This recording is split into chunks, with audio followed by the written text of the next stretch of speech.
So the Director of National Intelligence, John Ratcliffe, and the FBI Director, Christopher Wray, are both saying that not only is Russia working to undermine the integrity of our election, but also Iran. Are you surprised by this?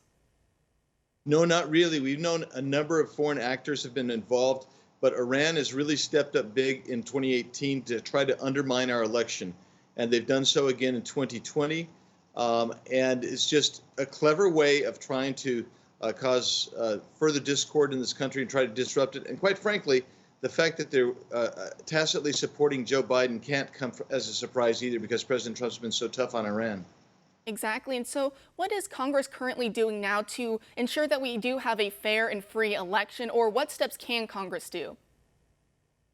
Well, right now, Congress is not in session because Nancy Pelosi doesn't want us to be in session. But what we have done is we've tried to provide funding to states so that they can secure their ballots. And we also, both parties are actually doing their own work, trying to make sure they have attorneys in place.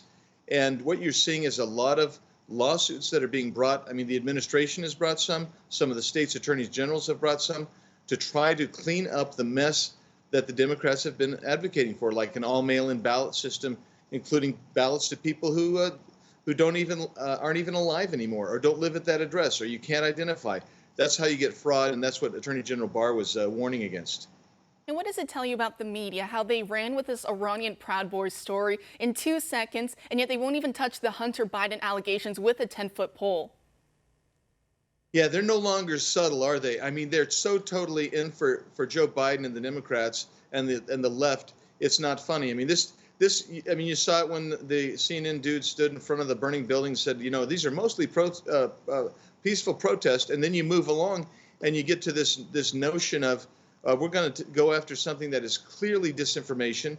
And then, you know what they did, Kara, that I thought was so intriguing, is some of Biden's team, since Biden won't say anything about it, neither will Hunter, Biden's team were saying, well, this is Russian disinformation about this hard drive in this computer.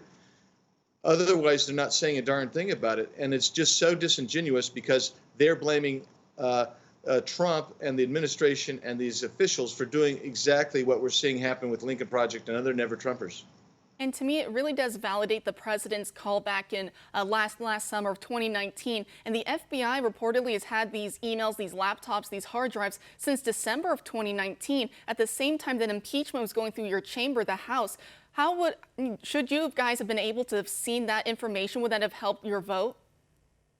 Oh, absolutely. In fact, I told the president, before we even knew about this, obviously we were just finding out about this, if the FBI held this, they basically were undermining and facilitating an impeachment that with not providing exculpatory evidence. And that's just wrong. But I mean, I said as early as July and August of last year, I was talking about declassification of the 302s, particularly of Ukraine-related election issues involving the Bidens. Why?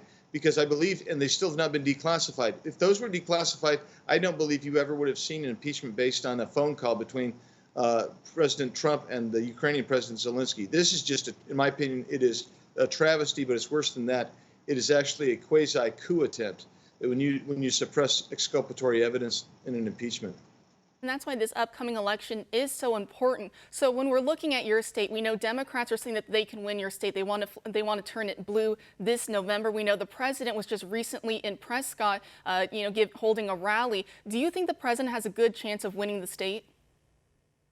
Yes, I do. I think the president's probably up a couple points right now. The Democrats are leading in early ballot returns, but Republicans are sitting on those ballots. We have a numerical advantage, so that's important. But the intensity, Kara, I cannot tell you. You see these pop-up fireworks tents some places. In Arizona, there's pop-up Trump paraphernalia tents all over this place. You saw the intensity both in Prescott and in Tucson last week. It is just on fire for President Trump. And the Biden team, he was out here a couple weeks ago. One event, he drew 8. Another, he drew 13. Another one, believe this or not, he had none. Nobody showed up. It was just his paid staff and the paid pool reporters. So, yeah, I think he's going to win this thing.